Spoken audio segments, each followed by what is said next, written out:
Cette pauvre fille s'appelle Wooju. Sa famille vivait heureuse, mais un jour, Wooju découvrit que son père avait une liaison. De plus, son père les abandonna, elle et sa mère, pour suivre sa maîtresse. À partir de ce moment, Wooju ne contacta plus son père. Jusqu'à la mort de son père, où porta délibérément une courte jupe moulante et assista aux funérailles de manière provocante. La personne dans le portrait placé au milieu était son père.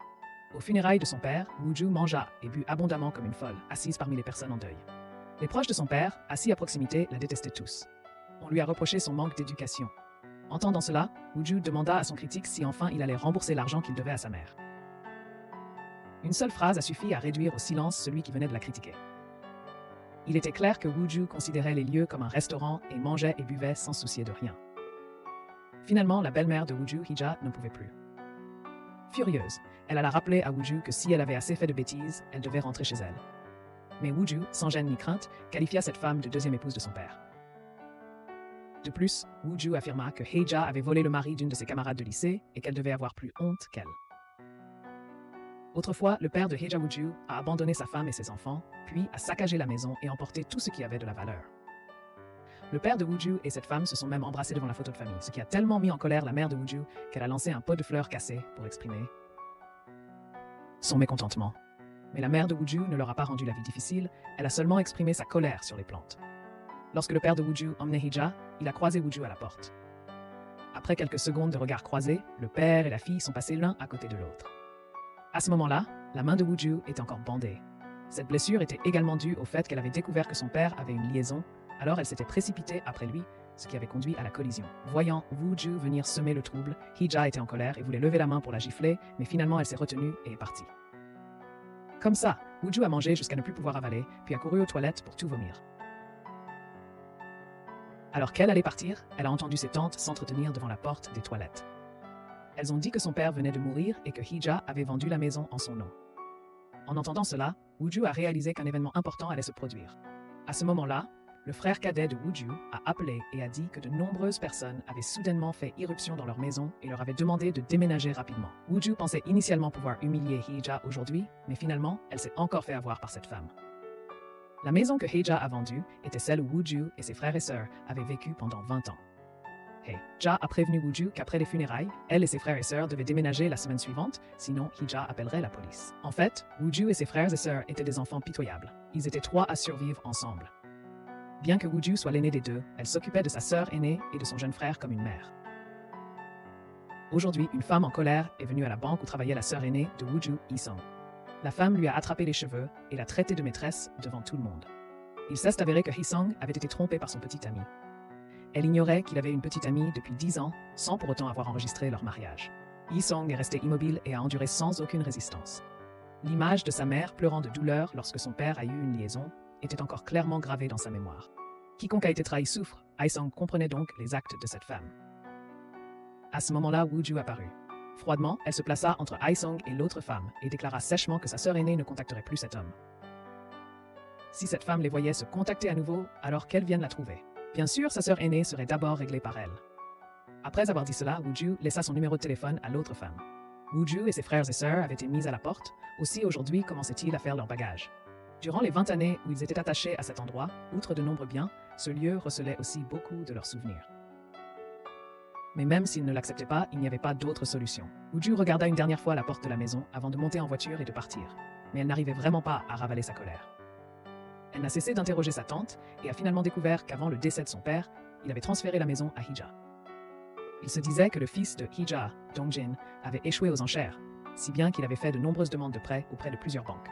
Mais qu'aucune n'avait été acceptée. Finalement, il n'a pu que supplier son aide à sa mère qu'il n'avait pas vue depuis 5 ans.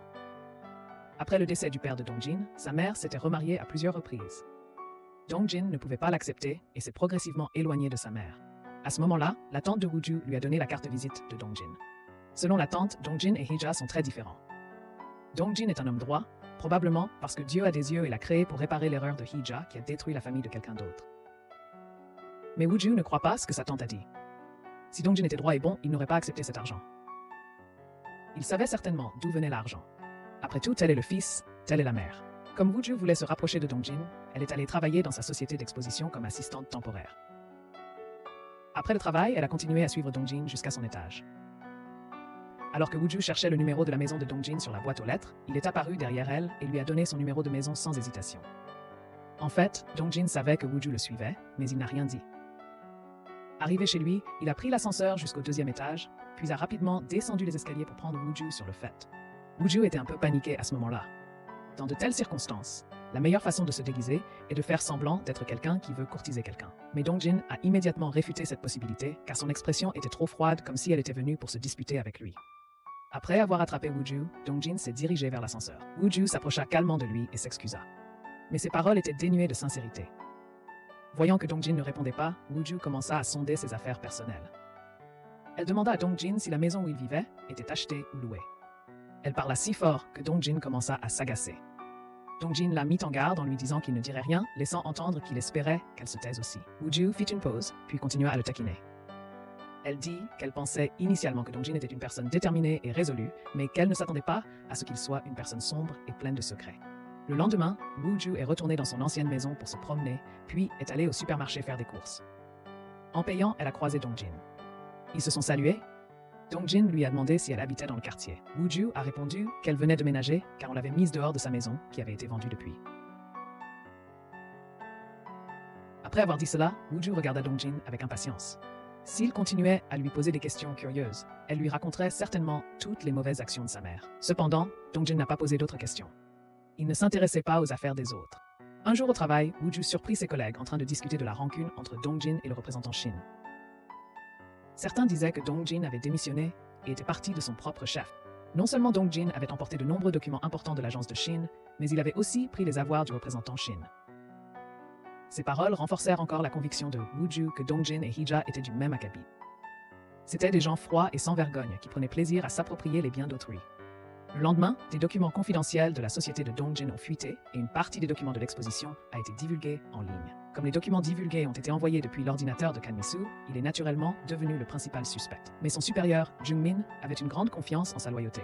À ce moment-là, Dongjin prit la parole. Il a affirmé que Jungmin n'avait dirigé Kanmisu que pendant 2 ans. 2 courtes années, ce n'était pas assez pour comprendre une personne comme l'ex-petit ami de Dongjin, Minyoung.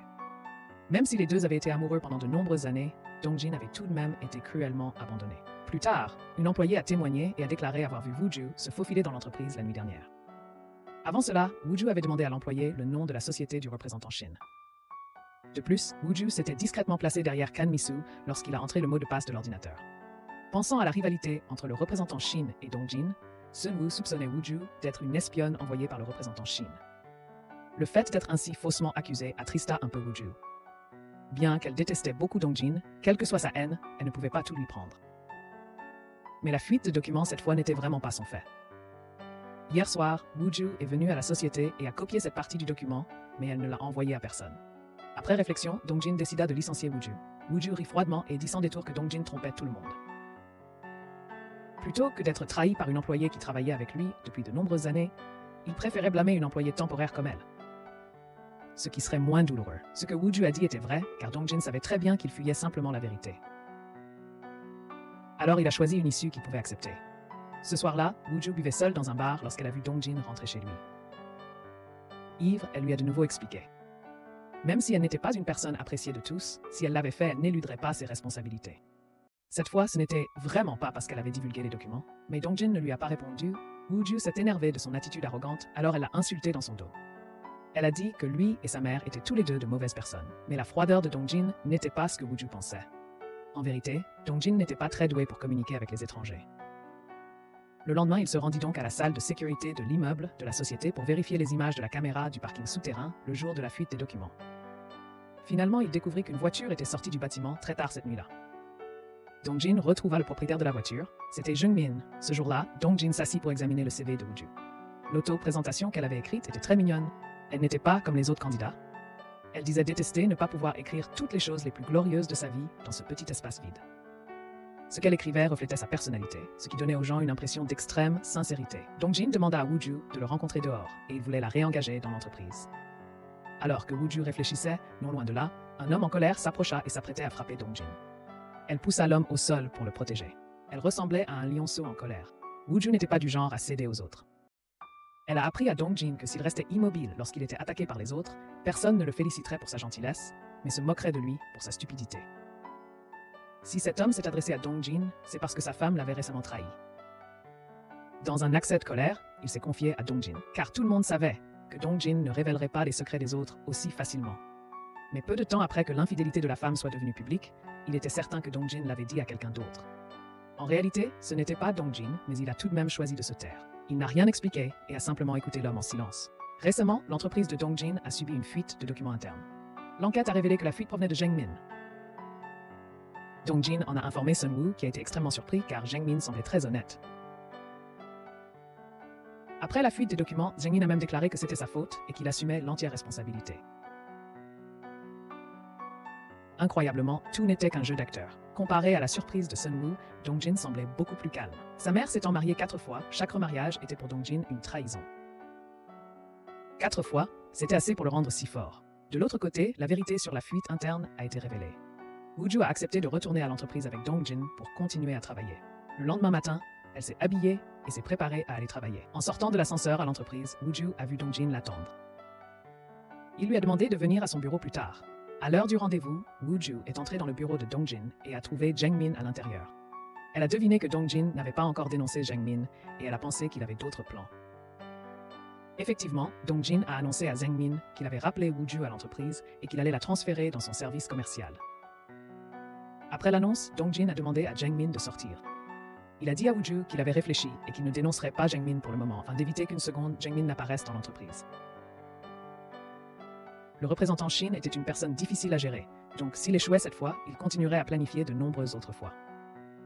Donc, révéler la vérité n'était pas la meilleure solution. Dongjin a dit qu'il avait besoin qu'elle l'aide à surveiller Zheng Min de près pour découvrir leur plan le plus tôt possible. Cependant, Wooju a froidement refusé, puis elle s'est moquée de Dongjin pour l'avoir cru si facilement. C'était une personne si naïve. Après que Wooju a été muté au service des ventes pour travailler sous les ordres de Zheng Min, les deux se sont détestés. Par coïncidence, Dongjin n'était pas à l'entreprise aujourd'hui, alors Zheng Min a profité de l'occasion pour se vanter devant Wooju. Après avoir entendu cela, elle répondit immédiatement que s'il ne l'aimait pas, il aurait pu faire une suggestion à Dongjin, au lieu de se mettre en colère contre elle comme quelqu'un qui faisait quelque chose de louche et qui avait peur d'être exposé. Les paroles de Wooju firent prendre conscience à Zheng Min. Il était vrai qu'il semblait s'inquiéter qu'une chose soit sur le point d'être révélée. Il profita donc de sa pause pour se faufiler dans l'écalier afin d'appeler le représentant Shin et de lui signaler que Dongjin avait placé quelqu'un près de lui. Ce qui le mettait un peu mal à l'aise. Mais le représentant Shin était encore occupé à flatter un gros client. Il raccrocha avant que Zheng Min n'ait pu finir de parler. Pendant la pause déjeuner, Wooju alla dans un petit restaurant près de l'entreprise. Par coïncidence, Dongjin, qui venait de rentrer à l'entreprise, y alla aussi pour manger. Voyant Dongjin assis à la table à côté de Wooju, il conserva une attitude distante. Elle a dit qu'elle ne l'aiderait pas à surveiller Zheng Min parce qu'elle la détestait profondément. Il était vraiment difficile de comprendre comment Dongjin avait pu être assez patient pour être le collègue de Zheng Min aussi longtemps. Surtout après que Dongjin ait su que Zheng Min était une espionne, il a quand même pu le supporter. En entendant cela, Dongjin répondit tranquillement qu'il était une personne très patiente, ayant même supporté l'infidélité de sa petite amie pendant 1 an. À ce moment-là, la nourriture commandée par Wooju arriva. Elle ne continua pas à poser de questions et se mit à manger. Il semblait qu'elle ne s'intéressait pas à la vie amoureuse de Dongjin. L'après-midi, Hejia ayant un nouveau petit ami, elle alla joyeusement à la société de son fils. Lorsque Wooju apporta le café, elle croisa Hejia. Mais son style vestimentaire étant si différent, Hejia ne la reconnut pas.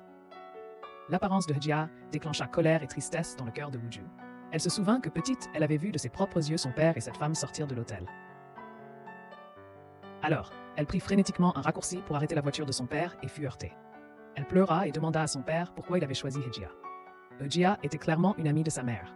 De retour au présent, après le travail, Wooju attendit Zheng Min dans le parking souterrain et lui dit que Dongjin connaissait le secret de sa collusion avec le représentant Shin. Alors, s'il voulait détruire la compagnie, il aurait dû essayer un peu plus fort. Tard dans la nuit, Wooju est allée à la pharmacie attendre son amie Yoonjun pour lui parler. Elle a commandé des plats à emporter pour qu'elles mangent ensemble.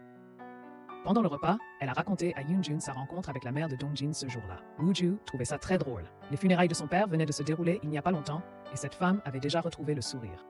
Comment cette femme pouvait-elle tout surmonter avec le sourire? Alors qu'elle s'accrochait à sa douleur, incapable de s'en défaire, ne voulant que se venger. L'audace de Hejia mit Wooju extrêmement en colère, et c'est aussi pour cela qu'elle raconta le plan de Dongjin à Zheng Min. Après avoir écouté Wooju, Yoonjun la consola et la félicita pour son bon travail. Peu importe les mauvaises choses qu'elle a faites, c'était justifié. Hejia, lui, a fait tellement souffrir, alors laissons Dongjin goûter à ce supplice aussi. C'est juste que si elle faisait ça, alors à partir de maintenant, elle serait quitte. Yoonjun espérait qu'elle n'aurait plus rien à faire avec Dongjin. Après que Yoonjun soit sorti du travail, Wooju a reçu un SMS de Hee-sung lui demandant d'aller au pub où leurs frères et sœurs buvaient souvent. Hee-sung était au pub, regardant par la porte et vit Dongjin rentrer tranquillement chez lui. Hee-sung ne pensait qu'à l'amour toute la journée et avait la particularité de ne jamais oublier un bel homme une fois qu'elle l'avait rencontré. Elle a immédiatement compté le nombre de fois où elle avait rencontré Dongjin. La première fois, c'était lorsqu'il était allé à la banque pour demander un prêt. À ce moment-là, Dongjin lui avait même donné une carte de visite. La deuxième fois, c'était lorsque Hee-sung l'avait vu par hasard avec Wooju se promener ensemble dans la rue. Aux yeux de Hee-sung, rencontrer 2 fois un bel homme suffisait pour se lier d'amitié. Alors elle a couru au milieu de la rue et a appelé Dongjin. Puis, elle l'a hardiment invité au restaurant pour boire avec elle et ses frères et sœurs. Dès qu'ils se sont assis, Hee-sung s'est présentée avec enthousiasme comme la sœur aînée de Wooju. Un instant plus tard, Wooju et Yoonjun entrèrent également au restaurant. Au moment où Wooju vit Dongjin, tout son corps se raidit. Hee-sung pensa simplement que Wooju était éblouie par la beauté de Dongjin, mais elle ne réalisa pas la tension ambiante. Quelques minutes plus tard, Wooju retrouva enfin son calme. Elle emmena Dongjin à part et lui demanda s'il sortait avec Hee-sung. Après avoir reçu une réponse négative, Wooju poussa un soupir de soulagement. Puis elle lui dit de partir rapidement car elle n'aimait pas qu'il interagisse avec sa famille. Les paroles de Wooju blessèrent profondément l'auditeur. Bien que Dongjin fût une personne très patiente, il se sentait malgré tout mal à l'aise intérieurement. Avant de partir, il lui dit que parfois être blessé par des mots était plus inconfortable que d'être patient comme maintenant. Après avoir dit cela, Dongjin partit immédiatement. Ce soir-là, après le retour de ses frères et sœurs à la maison, Hee-sung fut sûr que Dongjin avait des sentiments pour Wooju. Car lorsqu'elle l'invita à boire ensemble, il refusa. Mais lorsqu'elle dit que Wooju viendrait aussi, il acquiesça. Elle spécula alors que Dongjin était toujours dans un état dépressif, donc il devait avoir été blessé par une femme. Après avoir écouté, bien que Wooju sembla très calme, dans son cœur, elle confirma ce que Hee-sung avait dit. Il était vrai que Dongjin avait dit qu'il avait enduré l'infidélité de sa petite amie pendant 1 an. Il semblait que la supposition de Hee-sung n'était pas erronée. Dongjin et sa petite amie Min-young ont rompu pendant un camping. Après avoir reçu un appel, Min-young a proposé de rompre. Elle devait partir à l'étranger pour se marier le mois prochain. Bien qu'elle se soit sentie très coupable envers Dongjin, c'était la vérité. Dongjin était très désemparé après avoir entendu cela. Après un moment, il a supplié Min-young de rentrer à la maison et lui a demandé de ne pas rompre pendant un camping. Le seul hobby d'une personne aussi fade que lui était le camping. Donc si Min-young rompait ici, il aurait une obsession psychologique et ne pourrait plus jamais camper. Mais Min-young l'ignora et proposa de rompre, puis elle partit immédiatement. D'un autre côté, depuis que Hee-sung a découvert les sentiments de Dongjin, discuter de sa relation avec Wooju est devenu son plaisir quotidien. Aujourd'hui, à la pause déjeuner, les 2 sœurs ont fini de manger et se sont assises pour discuter. Hee-sung a demandé à Wooju pourquoi elle n'aimait pas Dongjin. Par hasard, Dongjin et Sunwoo étaient également à proximité et ont entendu leur conversation. Wooju réfléchit un instant et répondit qu'elle détestait son dos parce qu'il avait l'air solitaire et fade. C'était clairement un grand type, mais il était toujours déprimé. À ce moment, Hee-sung tourna la tête et vit Sunwoo et Dongjin derrière elle. L'atmosphère devint soudainement gênante. Wooju tenta néanmoins de rester calme et dit brutalement que cela n'avait pas d'importance si Dongjin l'avait entendu et qu'elle se fichait de ce que Dongjin penserait d'elle. Dongjin ne dit rien, mais son expression s'assombrit visiblement. Bien qu'il sût que les paroles de Wooju restaient directes et blessantes, il n'arrivait toujours pas à s'y adapter. Aujourd'hui, après le travail, Jung-min invita Wooju à dîner pour la remercier de lui avoir parlé de cette affaire. Jung-min dit brutalement que la société de Dongjin était sur le point de faire faillite. Non seulement lui, mais une autre personne qui connaissait Dongjin, Kim Joo-ho, s'est également rangée du côté du représentant Shin, l'homme qui avait été trahi auparavant. Sunwoo connaissait déjà Kim Joo-ho. Au retour de Min-young au pays, Sunwoo l'a également informé de la situation désespérée de l'entreprise. Sunwoo connaissait déjà la trahison de Kim Joo-ho, mais il ne l'avait pas encore dit à Dongjin, de peur qu'il ne s'effondre. Sunwoo s'est récemment affairé à collecter de l'argent car seul un capital important permettra à Dongjin d'organiser avec succès une exposition de camping et de sauver ainsi l'entreprise. De la faillite? Min-young a entendu cela et a commencé à s'inquiéter. À son retour au pays cette fois, elle a emménagé dans la maison en face de celle de Dongjin.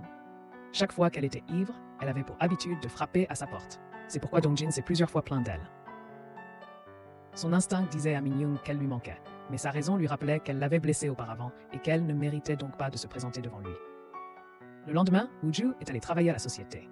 Tout le monde était occupé à essayer de sauver la société de la faillite. Elle s'est souvenue du plan de Jung-min et du représentant Shin pour détruire la société.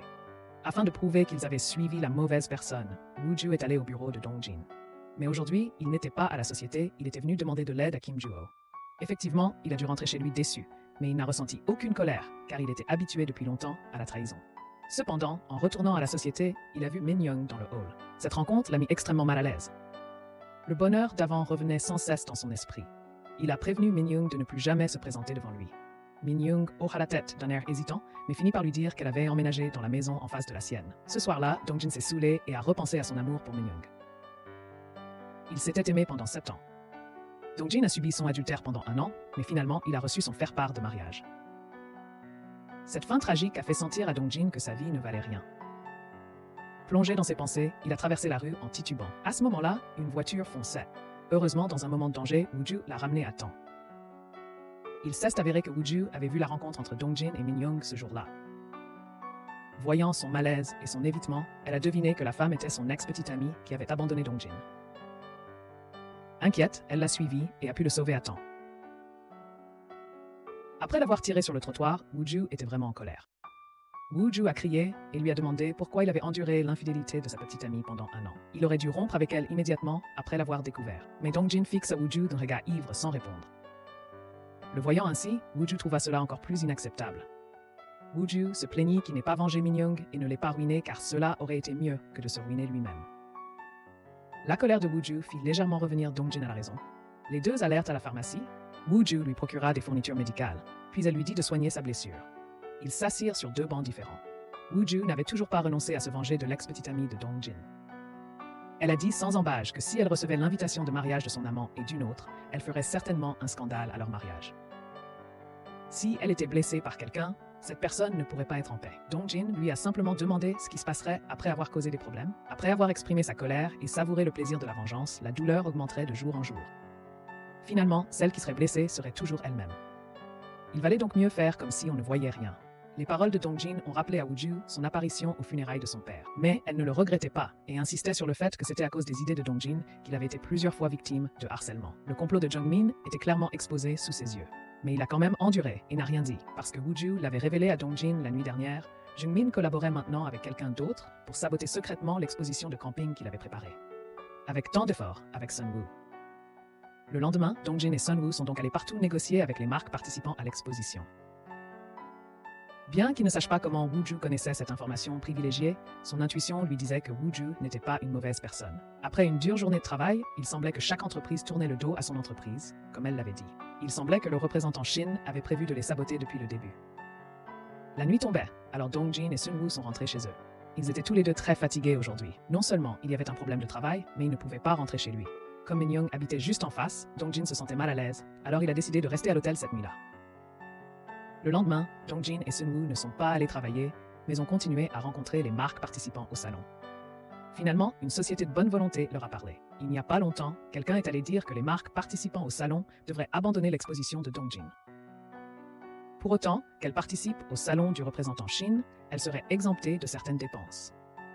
Avec des avantages aussi attractifs sous leurs yeux, il est normal que les marques se disputent pour choisir Shin comme représentant. On apprend que Dongjin a sorti la photo de Jungmin et a demandé au personnel s'il était celui qui leur avait fait cette offre. L'autre partie a acquiescé, et ainsi Dongjin et Sunwoo ont finalement trouvé la preuve que Jungmin était un espion. De l'autre côté, pendant la pause déjeuner, Jungmin a organisé une réunion pour annoncer son départ imminent. Le nouveau patron est le rival de Dongjin, le représentant Shin. Il ne veut pas seulement partir seul, mais il veut aussi entraîner tout le monde avec lui. La société de Dongjin est sur le point de faire faillite, donc en le suivant, chacun pourra trouver un nouvel emploi chez le représentant Shin. Tout le monde commence à y réfléchir, mais seul Wooju dit froidement que la pause déjeuner est terminée, puis s'en va en colère. Sur le chemin du retour à la société, elle se souvient de la définition de la vengeance de Dongjin cette nuit-là. Il pense que gagner beaucoup d'argent et conduire une voiture de luxe est aussi une forme de vengeance. Cela mettra son ennemi mal à l'aise lorsqu'il verra son succès. Plus Wooju y réfléchit, plus elle veut se rapprocher de Dongjin. Finalement, elle l'appelle et lui dit que Jungmin incite ses employés à démissionner. La condition pour que Wooju aide Dongjin était qu'il devait se venger de son ex-petite amie et développer l'entreprise pour qu'elle devienne forte. L'affaire était urgente, donc Dongjin et Sunwoo se sont séparés pour agir. Sunwoo est resté à la société pour trouver des preuves que Jungmin était un espion avec l'aide de Wooju. Dongjin-san est directement pris à Jungmin et l'a officiellement dénoncé. Après avoir réglé l'affaire Jungmin, Wooju a attendu Dongjin à la société. Les deux ont convenu de dîner ensemble. Inattendument, Min Young est également venu. Min Young a prétexté vouloir aider Dongjin à régler le problème avec le représentant Shin et a supplié Dongjin de lui laisser du temps. Elle a également déclaré qu'elle n'avait jamais été mariée et avait toujours vécu seule à l'étranger. Mais le cœur de Dongjin n'a pas vacillé. Il a refusé de donner à Min Young une chance de s'expliquer. Wooju a même délibérément pris la main de Dongjin juste devant Min Young et a quitté la société ensemble. Arrivé à l'ascenseur, Dongjin a rapidement lâché la main de Wooju. Dongjin a dit que si cela ne servait qu'à se venger de Min-young, alors cela suffirait. Si Woo-ju le reprenait par la main, il craignait d'avoir des sentiments différents pour elle. La phrase était un peu ambiguë, mais Woo-ju n'a pas réagi du tout. Au restaurant, Dongjin a remercié Woo-ju. Il ne voulait vraiment pas manger seul aujourd'hui, alors il était très heureux de l'avoir à ses côtés comme ça. Bien que Jungmin ait été licencié, le danger lié à l'exposition de camping n'était pas encore résolu. Le goût de l'échec laissait un goût amer à Dongjin. Voyant cela, Woo-ju lui dit immédiatement que s'il se sentait un jour trop malchanceux, il pouvait aller sur le forum lire les expériences tragiques des autres. Ce qui équilibrerait un peu son humeur. Elle avait toujours fait ça. Après avoir fini de dîner en rentrant chez elle, le regard de Woo-ju s'arrêta soudainement sur la porte vitrée d'un café. L'employé d'accueil posté à la réception était le jeune frère de Woo-ju. Woo-ju resta à la porte, attendant que son jeune frère sorte les poubelles. Puis elle l'interrogea pour savoir s'il avait abandonné l'examen. Voyant qu'il ne pouvait plus le cacher, son jeune frère n'eut d'autre choix que de dire la vérité. Il ne voulait vraiment pas passer le concours de la fonction publique et voulait simplement faire de la musique. Woo-ju ne voulait pas écouter les explications de son jeune frère. Elle s'apprêtait à lui donner une leçon lorsque son jeune frère la poussa directement dans les bras de Dongjin. Quant à son jeune frère, il a fui toute la nuit, n'osant pas rentrer à la maison. Le lendemain, le représentant Shin se pavanait dans l'entreprise de Dongjin. Il prit le formulaire de transfert pour l'exposition qu'il organisait pour le montrer à Dongjin. La scène de la démission de Dongjin et Sunwoo cette année-là lui revint en mémoire. Aujourd'hui, le représentant Shin avait enfin évacué sa colère de plusieurs années. L'expression de Dongjin restait aussi calme que jamais. Il comprenait parfaitement les sentiments du représentant Shin. Mais il y avait une chose qu'il devait clarifier. Il savait que le représentant Shin lui en voulait, non seulement parce qu'il avait quitté l'ancienne société. La vraie raison était que quelques jours plus tard, afin de demander à Dongjin de revenir à l'agence, le représentant Shin s'était agenouillé et l'avait supplié en plein bar. Pendant leur rencontre, le représentant Shin avait manqué l'appel téléphonique de détresse de sa femme, ce qui a causé son décès. Dans la compétition féroce du monde des affaires, Dongjin avait admis sa défaite. Mais la mort de la femme du représentant Shin n'avait rien à voir avec Dongjin. Dongjin pensait que le représentant Shin ne devait pas blâmer les autres pour ses propres erreurs. Ce que Dongjin a dit était en effet bien cruel. Le représentant de Shin ne voulait pas faire face à ses erreurs. Il ne pouvait donc que faire du remue-ménage au bureau. Il maintiendrait absolument l'exposition de camping, comme prévu, causant une défaite cuisante à Dongjin. Voyant le représentant de Shin faire tout ce remue-ménage, tous les employés ont cru que l'entreprise allait vraiment faire faillite, voyant que tout le monde était effrayé. Ce soir-là, Dongjin est allé au bar pour noyer son chagrin dans l'alcool. Woo-ju est aussi venu et s'est assis à côté de lui. Tous les deux sont restés longtemps assis en silence jusqu'à ce que Dongjin prenne la parole pour briser l'atmosphère. Il a dit sans détour qu'il était faible et que des situations comme celle-ci n'étaient donc pas rares. Étonnamment, Woo-ju, qui avait toujours été direct, ne s'est pas moqué de lui, mais l'a encouragé. Bien qu'il soit faible, il ne tomberait pas. Quelle que soit la difficulté de la situation, il pourrait la surmonter. Quand Woo-jin a dit cela, elle a été très surprise aussi. De retour chez elle, elle s'est souvenue des interactions intimes avec Dongjin et son cœur a soudainement été un peu ébranlé. Woo-ju s'est rapidement calmée car elle avait toujours l'intention de se venger de Dongjin et de sa mère. Dans les jours qui ont suivi, les employés ont démissionné en continu. Dongjin et Sunwoo ne le voulaient pas, mais ne pouvaient pas les empêcher. Finalement, il ne restait plus que 5 personnes dans l'entreprise, Woo-ju inclus. Voyant la situation difficile de l'entreprise, Sunwoo fit une proposition. Il s'agissait de la société d'investissement pour laquelle Min-young travaillait et qui souhaitait aider Dongjin. Mais Dongjin refusa l'aide de Min-young. Mais ce qui était inévitable, c'est que l'entreprise avait vraiment besoin de capitaux pour redresser la barre. Dongjin monta sur le toit et réfléchit longuement avant d'appeler finalement une vieille connaissance à l'aide. L'autre partie fut également très généreuse et lui prêta immédiatement de l'argent. De l'autre côté, bien que Dongjin ait refusé l'aide de Min-young, sa mère vint le trouver. Dès qu'elles ont rencontré la mère de Dongjin, elles ont voulu demander de l'argent à Min-young et elle a aussi dit qu'il ne fallait pas que Dongjin soit au courant. Aujourd'hui, Woo-ju était pressée d'aller travailler lorsqu'elle a soudainement reçu un appel téléphonique de sa tante. La tante de Woo-ju voulait toujours emprunter de l'argent à Hee-ja, mais Hee-ja répondait simplement et l'ignorait. Il semblait que Hee-ja n'avait vraiment pas d'argent, ce qui a beaucoup intrigué la tante de Woo-ju. Alors la tante est allée à l'agence immobilière pour se renseigner et a découvert que Hee-ja n'avait pas vendu la maison, mais s'était simplement servi du prétexte de chasser Woo-ju. Et ses frères et sœurs pour emménager, Woo-ju était extrêmement surprise. Quelques minutes plus tard, elle a couru directement vers son ancienne maison pour découvrir la vérité. Elle a sonné à la porte et bien sûr, la personne qui a répondu a dit que c'était Hee-ja. Woo-ju a hurlé comme une folle et a demandé à Hee-ja d'ouvrir la porte. Voyant Woo-ju si furieuse, Hee-ja a eu très peur. Hee-ja a rapidement pris son téléphone et a appelé la police. De l'autre côté, Dongjin a reçu un appel de l'agence immobilière disant que la jeune fille qui vivait dans cette maison était venue la visiter. Il semblait que la jeune fille voulait trouver sa mère pour lui faire des problèmes. Dongjin a immédiatement couru chez sa mère. Il s'est avéré que Dongjin avait auparavant enquêté spécialement sur la maison où vivait sa mère. Il a fait cela parce que Wooju avait un jour dit que la maison où elle avait vécu pendant 20 ans avait été prise par quelqu'un d'autre. Donc Wooju et ses frères et sœurs avaient été mis dehors. Bien que Dongjin n'ait pas semblé s'en soucier sur le moment, il a tout de même fait le lien plus tard. Son intuition aiguë lui a dit que les propriétaires de cette maison étaient probablement Wooju et ses frères et sœurs. Il a laissé sa carte de visite sur la propriété et a dit à l'autre partie de le prévenir si les anciens propriétaires se présentaient. Cependant, lorsque Dongjin a couru dehors, il ne restait que des coquilles d'œufs pourris car Wooju avait été emmené par la police. La tante de Wooju l'a fait sortir de prison. Sur le chemin du retour, la tante de Wooju lui a dit que le fils de Heija s'était rendu plusieurs fois sur la propriété et voulait vraiment contacter Wooju. Il voulait convaincre sa mère de rendre la maison à Wooju. Entendant cela, les yeux de Wooju rougirent. Elle tenait les œufs restants et marchait distraitement dans la rue.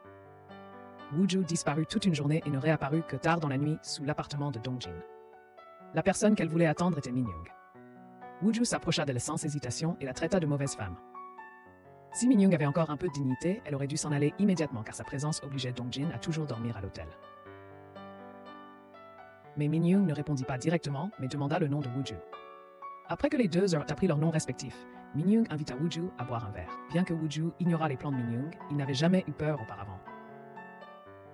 Après quelques verres de vin, Minyoung demanda à Dongjin s'il espérait qu'elle parte, car la personne qui pouvait décider de son départ ou de son maintien n'était pas Wooju, mais lui seul. Wooju acquiesça et espéra que Minyoung puisse faire ce qu'elle disait. À ce moment-là, Dongjin rentra à la maison. Le jeune frère de Wooju avait préparé un repas somptueux à la maison. Il s'avéra qu'après sa dispute avec Wooju, son jeune frère n'osait pas rentrer chez lui. Par hasard, le jeune frère de Wooju rencontra Dongjin sur la route. Le jeune frère de Wooju avait initialement prévu de passer la nuit au sauna, mais Dongjin n'y tint pas et l'amena chez lui pour qu'il y séjourne temporairement. Ce soir-là, Minyoung s'est saoulé. Wooju a aussi beaucoup bu. Tous deux rivaux à l'origine, ils sont devenus en un clin d'œil des compagnons de beuverie. Ils ont bu du bar jusqu'à la maison de Minyoung. Le lendemain matin, Wooju s'est réveillée, a regardé la table pleine de bouteilles de vin et s'est exclamé qu'elle était folle. Puis, elle a pris son sac et s'est préparée à aller travailler, mais a rencontré Dongjin par hasard dans l'ascenseur. L'atmosphère est devenue gênante. Après avoir appris que Wooju avait dormi chez Minyoung la nuit dernière, Dongjin était très perplexe. Mais de par son caractère patient, il l'a quand même emmené déjeuner. Après avoir mangé à leur faim, il lui demanda ce qui se passait. Wooju répondit qu'elle avait appris accidentellement que Dongjin dormait souvent dans des motels pour éviter Minyoung. Elle avait donc pris l'initiative de prévenir Minyoung de déménager. Wooju n'avait fait cela que dans l'espoir que Dongjin se sente un peu plus à l'aise. Après tout, elle était la meilleure pour s'accrocher aux gens. Après avoir entendu sa réponse, Dongjin éclata soudainement de rire. Sa franchise lui faisait toujours trouver qu'elle était adorablement naïve.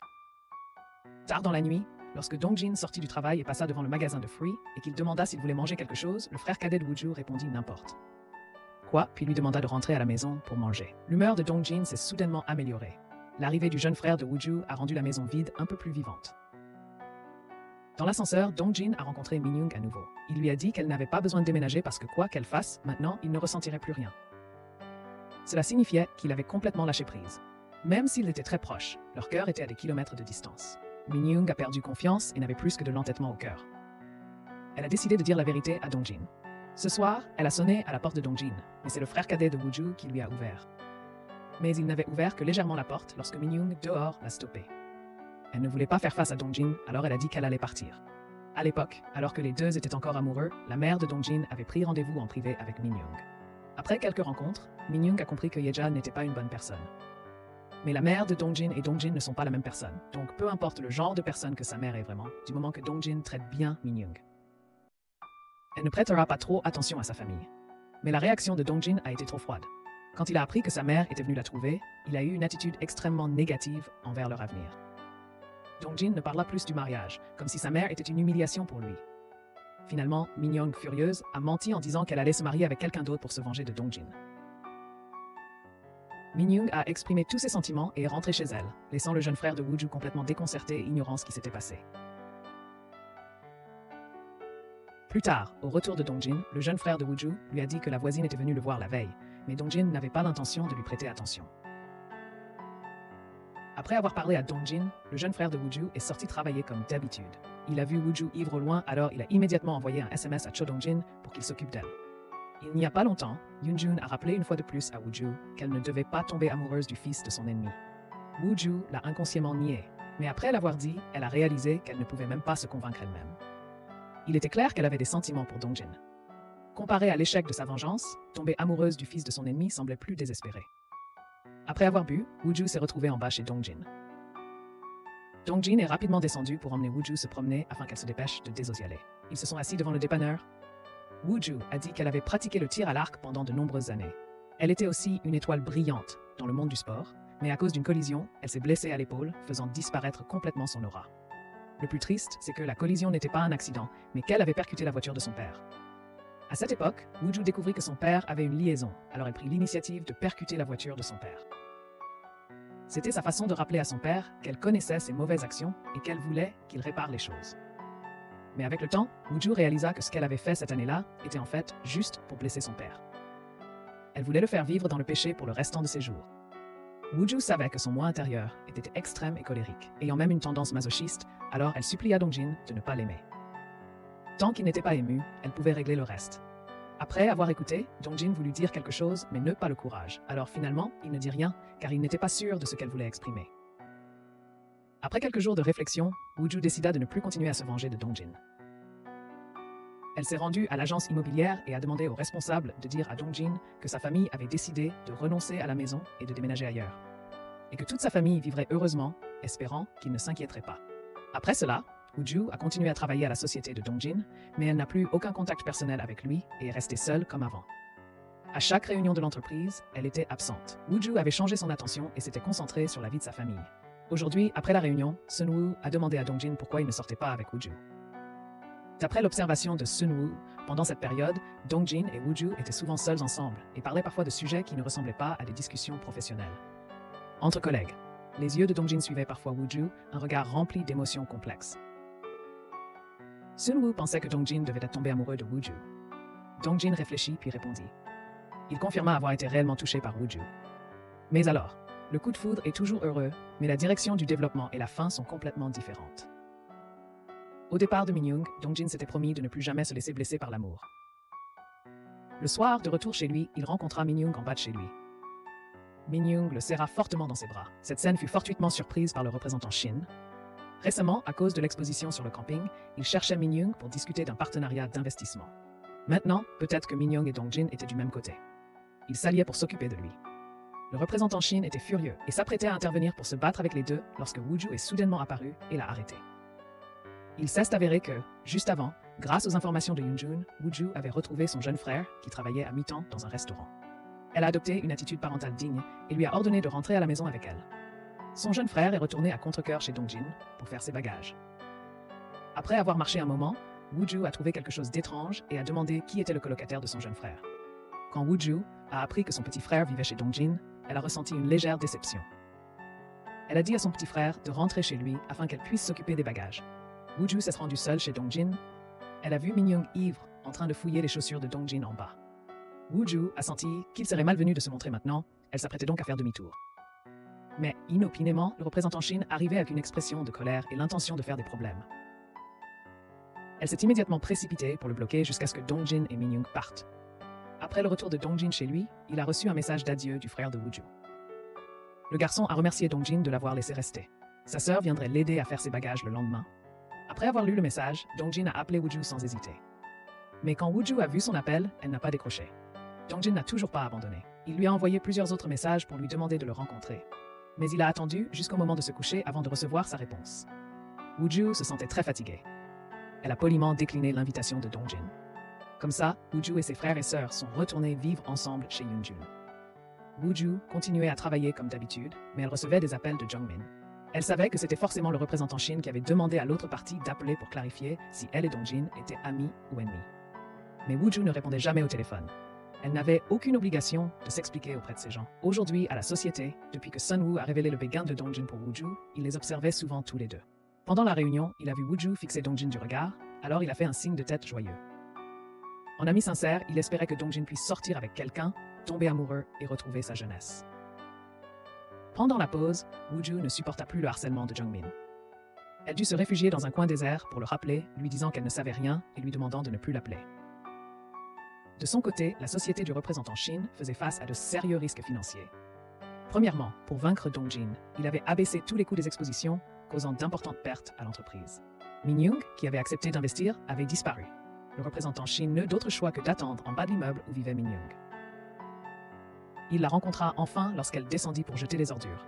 Le représentant Shin était ivre. Il ramassa une pierre et s'approcha de Min Young. Elle était si effrayée qu'elle reculait sans cesse. À ce moment-là, Woo-ju apparut soudainement. Woo-ju expliqua au représentant Shin que le danger pour l'entreprise n'était pas une affaire sérieuse, mais que s'il utilisait cette pierre pour frapper quelqu'un, sa vie serait véritablement ruinée. Mais le représentant Shin ne voulait pas l'écouter. Il leva la main et lança la pierre sur Min Young. Pendant ce danger, Woo-ju se jeta devant Min Young pour la protéger et elle s'évanouit sur le coup. Après que Woo-ju eut été emmenée à l'hôpital, Dong-jin se précipita et s'occupa d'elle. Sun-woo a suggéré à Woo-ju de poursuivre le représentant Shin, mais elle a choisi de lui pardonner. Considérez cet acte comme ayant effacé la haine entre lui et Dong-jin. Désormais, il n'interagirait plus. Sun-woo a transmis les paroles de Woo-ju au représentant Shin, qui est resté un instant stupéfait, puis s'est caché le visage et a éclaté en larmes. Depuis que sa femme a perdu son emploi pour se venger, Dong-jin est devenu la raison pour laquelle le représentant Shin continue de vivre. Maintenant, il était forcé de renoncer à sa haine. Le représentant Shin ne ressentait que de la tristesse et du désarroi. Il se sentait coupable envers Woo-ju et était également incertain quant à son avenir. C'était comme s'il ne pouvait rien faire d'autre que se venger de Dong-jin. Assis au chevet de l'hôpital, Dong-jin caressait le visage de Woo-ju et bientôt elle se réveilla et prit doucement sa main. Il sourit et lui demanda si elle ressentait une quelconque gêne. Woo-ju répondit qu'elle avait été athlète, donc elle était assez en forme physiquement. Ce coup était une blessure à la tête intentionnelle, car c'est seulement lorsque la victime est apparue que le représentant Shin a cessé de s'accrocher à Dong-jin. Voir Woo-ju faire cela pour lui réchauffait le cœur de Dong-jin. Mais il avait aussi un autre souhait, celui de devenir vraiment ami avec elle.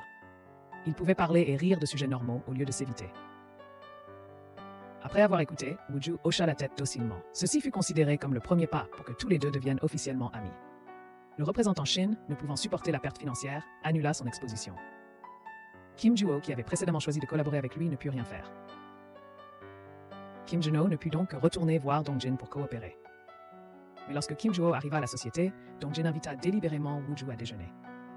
Pendant le repas, Dong-jin lui raconta qu'il avait dû attendre 5 heures de façon pénible la dernière fois qu'il avait quelque chose à demander à Kim Joo-ho.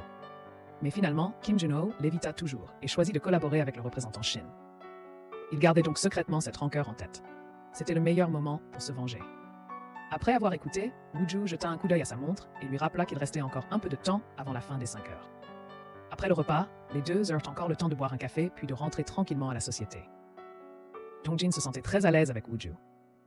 Il n'avait presque plus besoin de faire preuve de patience. Il avait assez de raisons et de soutien pour tout ce qu'il voulait faire. Avec Woo-ju comme compagne, Dong-jin passa exactement 5 heures avant de retourner lentement à la société. Lors de sa conversation avec Kim Joo-ho, Dong-jin a perdu patience. Enfin, il y avait un moment où il n'avait plus à endurer d'injustice. Kim Joo-ho fut provoqué et parti, ce qui fit changer le regard de Sun-woo sur Dong-jin. Sa personnalité était devenue beaucoup plus forte. Fort de ce changement, Dong-jin a rassemblé tout son courage pour demander à Woo-ju de partir camper avec lui. Woo-ju accepta avec joie. Le lendemain, ils sont donc partis camper immédiatement. En chemin, il lui a raconté qu'il avait rompu avec Min Young sur ce même terrain de camping il y a 3 ans. Depuis ce moment, il semblait que son temps se soit arrêté. Dong-jin commença à se détester. Évidemment, il était extrêmement en colère, il a tout enduré. Aujourd'hui, il décida de mener Woo-ju jouer là-bas car il sentait que son monde avait retrouvé ses couleurs grâce à elle. Au loin, l'oncle Dae-hong sortit pour accueillir Dong-jin. Le voyant recommencer à camper et Woo-ju à ses côtés, l'oncle Dae-hong comprit immédiatement que Dong-jin avait échappé à ses ténèbres psychologiques. Woo-ju lui avait apporté une nouvelle vie et de l'amour. Lorsque la nuit tomba, ils installèrent la tente ensemble. Puis ils s'assirent dans l'herbe, allumèrent un feu et bavardèrent. Dong-jin est généralement calme et réservé, mais dès que l'on parle de camping, il se met à beaucoup parler. Il a même pris rendez-vous avec Woo-ju pour aller camper ensemble dans une autre forêt la prochaine fois. Woo-ju n'était pas sûre car elle n'aimait pas beaucoup le camping. Mais d'après ce qu'elle ressentait au début, le camping n'était pas désagréable. Après avoir parlé, les deux se sont regardés et ont souri. Alors que Woo-ju et Dong-jin étaient plongés dans une atmosphère romantique, un événement important s'est produit à la maison. La mère de Woo-ju est arrivée soudainement à la maison, mais elle n'arrivait pas à ouvrir le portail, peu importe ses efforts. Ce n'est que lorsque le petit ami de Hee-ja est rentré qu'il a vu une femme étrange rôder devant le portail et ils se sont disputés. C'est pourquoi la mère de Woo-ju a découvert que leur maison avait été cambriolée par Hee-ja. Ce soir-là, la mère de Woo-ju et ses 3 frères et sœurs ont pleuré à chaudes larmes. La mère avait pitié de ses enfants, ainsi persécutés, mais l'enfant n'avait même pas pris la peine de le dire à sa mère. À ce moment-là, Woo-ju a reçu un SMS de Dong-jin. Il lui était très reconnaissant, grâce à elle, il avait pu échapper à sa solitude. Mais après avoir lu le message, Woo-ju a pleuré à nouveau et est devenu encore plus triste. Le lendemain, maman a apporté de la soupe aux algues. Ce n'est qu'alors que tout le monde s'est rendu compte qu'aujourd'hui était l'anniversaire de Wooju. Mais tout le monde n'était pas heureux, surtout Wooju. Pour pouvoir être avec sa mère aujourd'hui, Wooju a décidé de sécher le travail. Elle a seulement envoyé un SMS à Dongjin pour lui demander un congé soudain. Sachant qu'elle ne viendrait pas aujourd'hui, Dongjin était un peu triste car il avait vu le profil de Wooju et savait qu'aujourd'hui était son anniversaire et il voulait fêter son anniversaire avec elle. La tristesse de Dongjin a un peu inquiété Sunwoo. Sunwoo a réalisé au premier coup d'œil que son meilleur ami était désorienté par l'amour. Sunwoo a dit qu'il devait trouver une occasion de remercier Wooju car c'est elle qui a rendu la personne ennuyeuse qu'était Dongjin heureuse et triste. Et sa personnalité plus brillante. Wooju était assise en face de sa mère. Elle lui a tout raconté depuis le moment où elle a fait irruption aux funérailles de son père. Ce jour-là, Wooju était vêtue de façon très suggestive et voulait faire un scandale aux funérailles pour exprimer toute sa colère d'avoir été abandonnée par son père pendant 13 ans. Mais le résultat de cette vengeance a été que ses 3 frères et sœurs ont été mis dehors. Depuis, elle a toujours beaucoup regretté ses actes. Wooju, qui avait toujours été forte, a finalement confié ses pensées les plus fragiles à sa mère. Elle a pleuré comme une enfant devant sa mère. Wooju est restée chez elle avec sa mère. Mère et fille étaient assises l'une en face de l'autre, mangeant tranquillement sans échanger un mot. Après le repas, mère et fille se sont assises sur le canapé pour discuter. Wooju lui a raconté la situation récente de sa sœur aînée et de son jeune frère. Elle a aussi emmené sa mère sur le lieu de travail de son jeune frère. Son jeune frère était très paniqué et a entraîné sa sœur aînée dans un autre endroit pour parler en privé. Il a dit que Dongjin venait d'apporter un gâteau d'anniversaire et qu'il voulait fêter son anniversaire avec elle. Dongjin attendait dans la pièce voisine. Dongjin était généralement un bourreau de travail, mais aujourd'hui, il était très inhabituel. Il a fini son travail à l'heure pour aller acheter un gâteau pour fêter l'anniversaire de Wooju. Sachant que Dongjin était là, Wooju a soudainement paniqué. Si sa mère découvrait que Dongjin était le fils de Heja, cet endroit se transformerait certainement en enfer. Pendant que la sœur et le frère cadet parlaient, leur mère attendait à la réception. Dongjin est allé à la réception et a rencontré la mère de Wooju. Lorsqu'ils eurent fini de parler et qu'ils revinrent, ils trouvèrent leur mère assise et en train de parler avec Dongjin. Ils semblaient très bien s'entendre. Grâce à la description de son frère, sa mère a réalisé que Dongjin et Wooju avaient des sentiments l'un pour l'autre, mais n'osaient pas le montrer. La mère de Wooju avait une très bonne impression de Dongjin. La mère de Wooju le trouvait un homme bien. Après le travail, Jiwoo a d'abord ramené sa mère chez elle pour laisser de l'espace aux deux. Les deux sont allés dans un petit bar. Dongjin était un peu ivre et est devenu très direct. Il a dit que, tout en parlant à sa mère plus tôt, il avait avoué qu'il l'aimait. Sa mère ne s'est pas renseignée sur ses affaires personnelles comme le font les autres parents. Elle a seulement demandé ce qu'il aimait chez Wooju. Il a dit que la froideur de Wooju lui montrait toujours son vrai visage, alors il l'a progressivement aimé. Face à ses aveux, Wooju n'a pas refusé. Sur le chemin du retour, un vélo a surgi en sens inverse. Voyant cela, Dongjin l'a inconsciemment retenu et ils se sont retrouvés à se tenir la main accidentellement.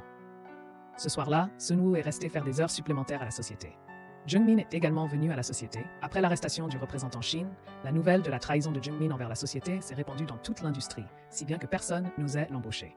Jungmin n'a eu d'autre choix que d'aller voir Dongjin et de le supplier de l'accepter. Il a dit à Sunwoo que si Dongjin pouvait pardonner à Wooju, pourquoi ne pouvait-il pas me pardonner? Sunwoo commença à soupçonner. Il demanda et découvrit que Wooju avait aussi été une espionne pour le représentant Shin auparavant. Le lendemain au travail, Sunwoo demanda à Wooju de parler en privé. Il voulait savoir si ce que Jungmin avait dit était vrai. Wooju avait-elle vraiment aidé Jungmin à nuire à Dongjin? Wooju ne mena pas, elle avoua tout franchement. Cela fit que Sunwoo ne comprenait pas ce qu'elle pensait. Bien que sa position soit floue, heureusement, l'entreprise n'avait pas encore été ruinée et Wooju et Dongjin s'aimaient aussi vraiment. Sunwoo espérait donc pouvoir dire elle-même la vérité à Dongjin. Car si Dongjin l'apprenait de quelqu'un d'autre, il serait encore plus dévasté.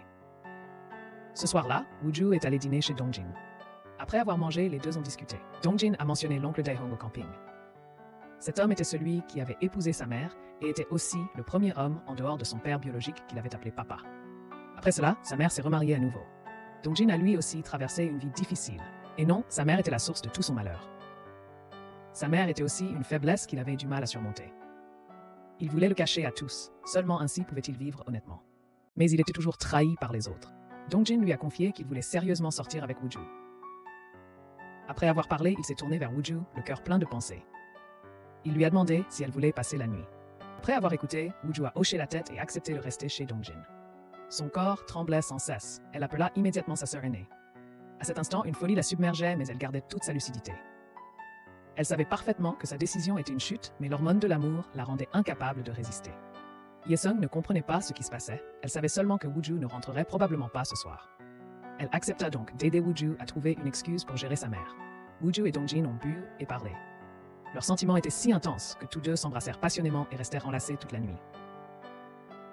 La mère de Wooju, à la maison, n'a pas été du tout surprise en apprenant que Wooju n'était pas rentrée la nuit dernière, car elle avait déjà rencontré Dongjin. Si Wooju avait un petit ami, il serait normal qu'elle ne rentre pas. Après avoir parlé de Wooju, sa mère s'est remise à gronder Yesung, lui disant de quitter rapidement la maison de Yoonjun. Parce qu'après tout, tous les deux étaient des hommes et des femmes célibataires. S'ils vivaient ensemble sans être amants, ce ne serait pas bien. Le lendemain, Dongjin s'est réveillé et a vu le petit déjeuner que Wooju lui avait préparé. Il a souri, s'est assis joyeusement et l'a savouré. Wooju est arrivée très tôt à la société. Avant d'aller travailler, elle a pris rendez-vous pour revoir Sunwoo. Wooju lui a demandé de ne pas parler de sa trahison à Dongjin pour le moment. Au moins, il fallait qu'elle puisse le lui dire elle-même. Sunwoo a accepté et a dit qu'il serait patient jusqu'à la fin de l'exposition. Mais d'ici là, Wooju devrait absolument le dire à Dongjin. D'un autre côté, le petit ami de Yesung, qui vit chez elle récemment, était à court d'argent. Cet homme a des dettes de jeu et ne sait pas comment gagner de l'argent. Il n'a d'autre choix que de commencer à regarder du côté de la maison. Namil avait l'intention de tromper Yesung en lui faisant croire qu'en lui donnant de l'argent, il l'aiderait à récupérer sa maison. Mais Yesung n'est pas tombée dans le panneau. Elle lui a fermement refusé. Finalement, il n'a pu que prendre son cœur tout l'or et les bijoux de Yesung, puis rompre avec elle de façon définitive et la quitter. Namil ne craignait pas que Yesung porte plainte à la police car il avait déjà saisi sa faiblesse. Yesung cachait secrètement le testament de son ex-mari et refusait de le rendre. Public. Après avoir été volée par Namil, elle est allée voir Min-young pour lui demander plus d'argent. Min-young ne supportait plus cette femme depuis longtemps, alors elle s'est placée devant la porte et a tout raconté à Hee-sung sur la façon dont elle avait blessé Dongjin cette année-là. Elle l'a même trahi et lui a dit cruellement de cambrioler. Et elle a fait tout ça à cause de Yesung. Il s'est avéré que lorsqu'ils sont sortis ensemble, Hye-sung utilisait souvent le nom de sa future belle-mère pour demander de l'argent à Min-young. Elle ne supportait plus ce harcèlement, alors elle a dû devenir une si mauvaise personne. Dongjin, qui se tenait en face, a entendu tous ces mots. Il ouvrit la porte, fit entrer sa mère dans la maison et lui demanda combien d'argent elle avait pris à Min-young. Hye-sung continua de se lamenter et de dire que Min-young avait blessé Dongjin, donc il n'était pas nécessaire de rendre l'argent. Elle a même exigé une compensation supplémentaire pour préjudice moral. Dongjin était déçu et ne voulait plus parler. Sachant que sa mère voulait rester, Dongjin ne répondit pas et sortit directement. La venue de Namil pour trouver Inju lui rappela quelque chose. Alors aujourd'hui, elle a appelé ses 3 enfants et leur a dit que lorsqu'elle et leur père avaient divorcé cette année-là, leur père avait promis qu'après sa mort, il laisserait la maison aux 3 enfants. Donc, après s'être remarié, il ne vendit toujours pas la maison. Même si leur père était un salaud, Inju croyait qu'il tiendrait sa promesse. C'est pourquoi elle sentait que cette affaire n'était pas simple. Inju décida de demander d'abord à sa tante. Si elle ne savait pas, Inju irait trouver Hija et lui demanderait directement. À ce moment-là, Inju emmena son fils trouver sa tante pour lui demander des nouvelles de Hija. Mais celle-ci lui répondit directement que Wooju devait en savoir plus sur ces événements. Non seulement Wooju avait rencontré le fils de Hija, mais elle avait aussi essayé de s'introduire par effraction dans la maison auparavant et avait été arrêtée par Hija. En apprenant que Wooju avait subi une telle injustice, Inju se mit immédiatement en colère. Son frère cadet informa rapidement Wooju, qui n'eut d'autre choix que de laisser de côté son travail et se précipita auprès de sa mère pour s'expliquer. Wooju dit à sa mère que le fils de Hija était une bonne personne et qu'il avait non seulement présenté ses excuses, mais souhaitait également rendre la maison. Alors Wooju lui pardonna. Après avoir tout expliqué clairement, la famille de Wooju se retrouva au KTV. Wooju quitta la pièce pour répondre à l'appel de Dongjin. Elle a rencontré Yoonjun par hasard, qui était également au KTV avec Hee-sung et Dongjin. Ils l'ont donc invité à rejoindre leur famille. Pendant que son frère cadet chantait, Wooju regardait discrètement Dongjin, se sentant à la fois excitée et mal à l'aise, car elle n'avait pas dit à sa mère que la personne qu'elle aimait était le fils de leur ennemi. Contrairement aux inquiétudes de Wooju, sa mère semblait beaucoup apprécier Dongjin. Après la chanson, sa mère l'a même invité à passer les voir. Dongjin était à mi-chemin lorsqu'il s'est rendu compte qu'il avait oublié de donner quelque chose à Wooju, alors il l'a appelé. Wooju a dit à Dongjin de ne pas revenir. Il a juste attendu un peu et elle viendrait le voir. Yoonjun a découvert que Wooju voulait voir Dongjin, alors il a murmuré quelques mots de mécontentement. En se retournant, il a vu Hee-sung les observer. Elle a dit que Yoonjun n'aimait pas Dongjin. Yoonjun voulait au départ répondre négligemment pour en finir, mais Hee-sung le comprenait très bien. Dongjin devait avoir un problème pour que Yoonjun soit si mécontent. Hee-sung a deviné que Dongjin était soit marié, soit avait des enfants, soit était endetté. Yoonjun a nié tout cela. Il ne pouvait vraiment pas le dire à haute voix. Il ne pouvait que attendre que Wooju le dise personnellement à sa sœur. Après avoir dit au revoir à Dongjin, Wooju courut voir Hye-sung et Yoonjun. Hye-sung ne dit rien, mais gifla Wooju violemment et la réprimanda en lui disant que leur mère avait tant souffert et qu'elle était pourtant toujours avec un homme marié. Se sentant ainsi incomprise par sa sœur, Wooju n'expliqua rien et resta là, les larmes aux yeux. Yoonjun, se tenant à côté d'elle, n'eut d'autre choix que d'affirmer résolument que Dongjin était le fils de la femme avec qui leur père avait eu une liaison. Wooju avait initialement prévu de travailler dans l'entreprise de Dongjin pour attendre l'occasion de se venger, mais elle était tombée amoureuse de lui. En entendant cela, Hye-sung fut en effet très surprise. Mais ce qui la blessa le plus, c'est que Yoonjun savait tout et avait aidé Wooju à le cacher à tout le monde. Wooju pleura et sanglota, s'excusant sans cesse auprès de Yesung. Mais Yesung ne pouvait toujours pas l'accepter, alors elle se retourna avec colère et partit. Une fois calmée, Yesung demanda à Wooju de démissionner immédiatement, sinon elle agirait à sa manière. À ce moment-là, Yoonjun ne savait toujours rien et comptait préparer à manger pour Dongjin. La mère de Woojin aimait beaucoup ce jeune homme. Dès qu'ils se sont dit au revoir, elle était impatiente de créer une occasion de se revoir. Yesung est rentrée tôt du travail aujourd'hui. Elle demanda à son jeune frère d'aller à la pharmacie acheter une boîte de sédatifs en disant que leur mère pourrait en avoir besoin. Yoonjun entendit ce que le jeune frère dit et comprit ce qui allait se passer. Il semblait que Yesung allait parler de Dongjin à sa mère. À son retour, Yesung révéla l'identité de Dongjin à leur mère. Après avoir entendu cela, leur mère fut si en colère qu'elle dut prendre des sédatifs, les larmes coulant inconsciemment sur ses joues. Yoonjun en informa Wooju et lui demanda de se préparer à rentrer chez elle. Wooju n'avait plus aucune excuse pour hésiter. Elle fit ses valises, quitta l'entreprise et ne devait plus jamais y revenir. Par ailleurs, Heja resta toute la journée chez son fils. Dongjin décida de partir en voyage d'affaires demain pour une semaine. Il espérait qu'à son retour, sa mère prendrait l'initiative de partir. Sa mère accepta avec colère, puis se mit à l'interroger sur la nouvelle petite amie de Dongjin, car elle avait vu beaucoup de banchan dans le réfrigérateur. Seules les personnes qui sortent ensemble préparent autant de banchan l'un pour l'autre. Mais Dongjin ne dit rien. Après l'incident avec Minyoung, il ne voulait plus que sa mère se rapproche de la personne qu'il aimait. En quittant la maison, Dongjin alla retrouver Minyoung. Il promit qu'il rembourserait petit à petit l'argent que sa mère lui avait pris. Alors qu'il tentait de réparer la faute de sa mère, celle-ci envoya quelqu'un pour voir la maison et voulait vendre au plus vite la maison de Wooju et de ses frères et sœurs. Les gens de Namil l'ont immédiatement informé. Sachant que la mère de Dongjin avait de l'argent sur elle, Namil a immédiatement mis en marche un enregistrement.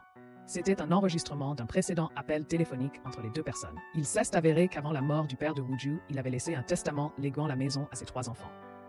Heja était très en colère de ne rien avoir reçu, alors elle a décidé de cacher ses dernières volontés et de ne pas les annoncer au monde extérieur. Dongjin était en voyage d'affaires lorsqu'il a soudainement vu Sunwoo le suivre ici. Sunwoo est très inquiet de voir que Wooju n'a toujours pas démissionné. Réfléchissant à cela, il a senti qu'il devait parler de la collaboration entre Wooju et Jungmin pour trahir Dongjin. Après l'avoir écouté, Dongjin ne détestait pas du tout Wooju, mais il voulait vraiment savoir pourquoi elle avait fait ça. Ce soir-là, tout le monde est parti à la recherche de Wooju, mais Dongjin et sa famille n'ont pas pu la contacter. Wooju n'osait pas répondre à l'appel de Dongjin parce que Sunwoo avait envoyé un message disant que Dongjin était au courant de sa relation avec Jungmin. Mais Dongjin a persisté et l'a appelé à plusieurs reprises jusqu'à ce qu'il la joigne.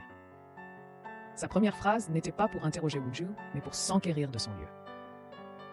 Dongjin a dit à Wooju qu'elle n'avait rien fait de si grave que cela ne le concernait pas.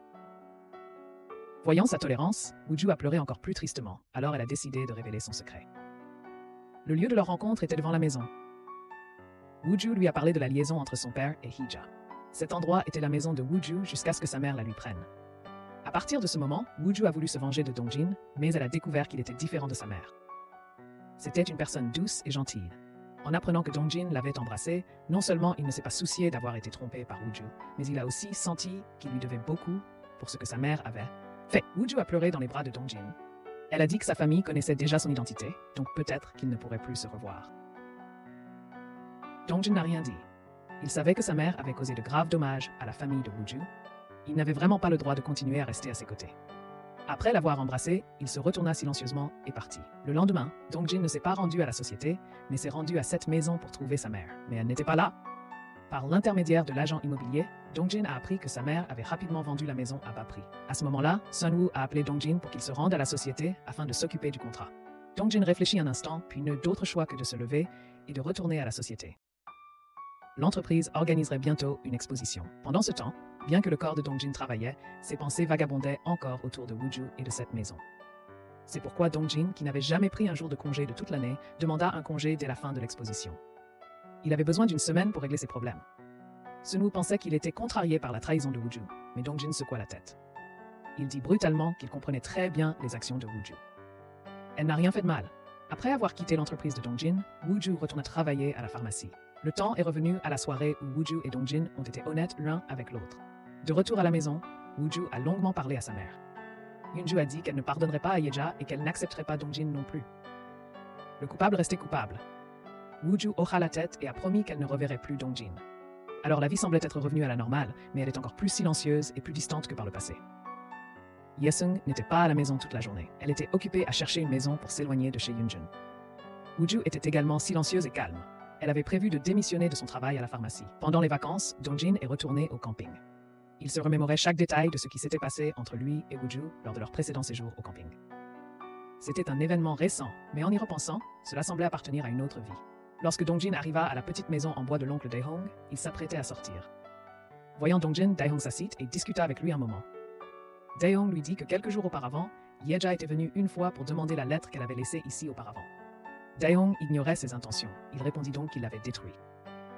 En entendant cela, Yeja se fâcha et quitta le campement. Mais en réalité, Daehong ne l'avait pas détruite et la donna ensuite à Dongjin. Dongjin l'ouvrit et vit que c'était le testament que le père de Wooju avait laissé. Le testament stipulait que la maison était la propriété laissée à Wooju et à ses frères et sœurs. Dongjin conserva précieusement le testament et fut très reconnaissant que Daehong le lui ait remis. Dongjin rentra chez lui et vit sa mère manger des nouilles instantanées. Par hasard, sa mère avait pris l'initiative de venir à la porte. Dongjin n'eut donc plus besoin de chercher sa mère partout. Dongjin a dit à sa mère que le testament était entre ses mains. Maintenant, il voulait le rendre à la famille de Wooju. Voyant Dongjin sur le point de sortir, Yeja est immédiatement allé l'en empêcher. Yeja a dit qu'elle ne pouvait pas vivre sans ce testament. Mais Dongjin a décidé de ne pas être indulgent cette fois. Il cesse de retourner et a quitté la maison. En même temps, Namil est venu trouver Wooju et lui a fait écouter l'enregistrement du testament.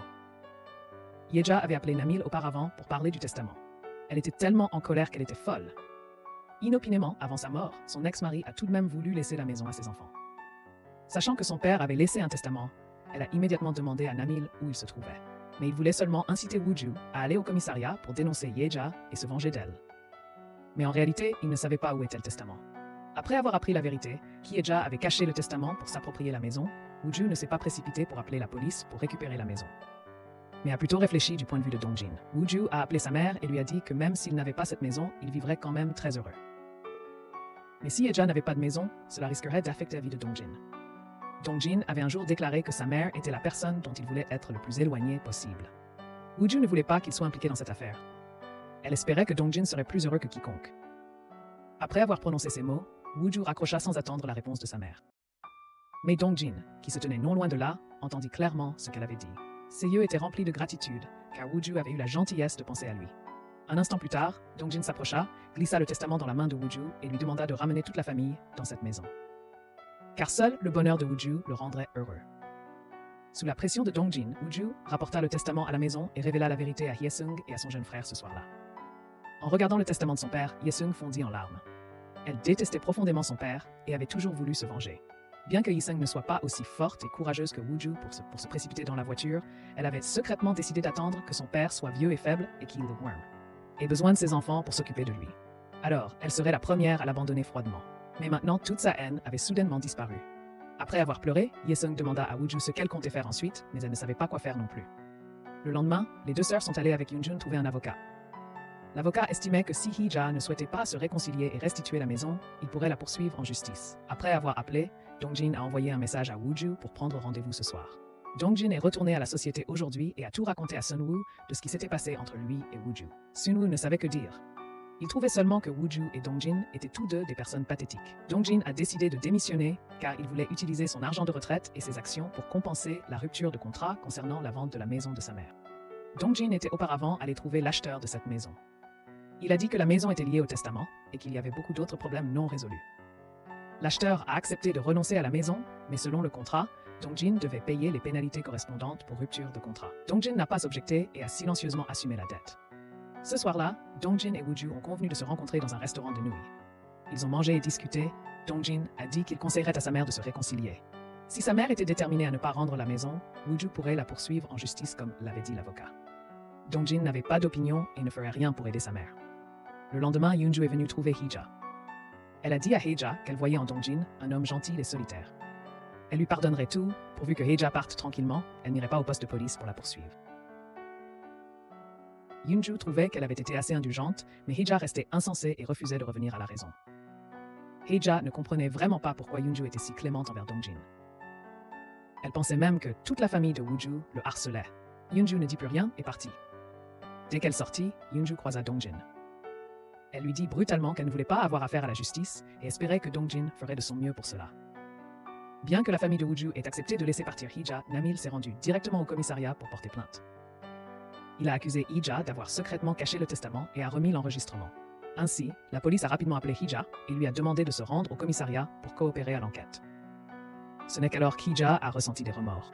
Elle a pleuré et a dit Dong-jin qu'elle voulait en réalité vivre une bonne vie, mais que vivre une vie pourrie pendant si longtemps lui avait presque fait perdre la capacité de repartir.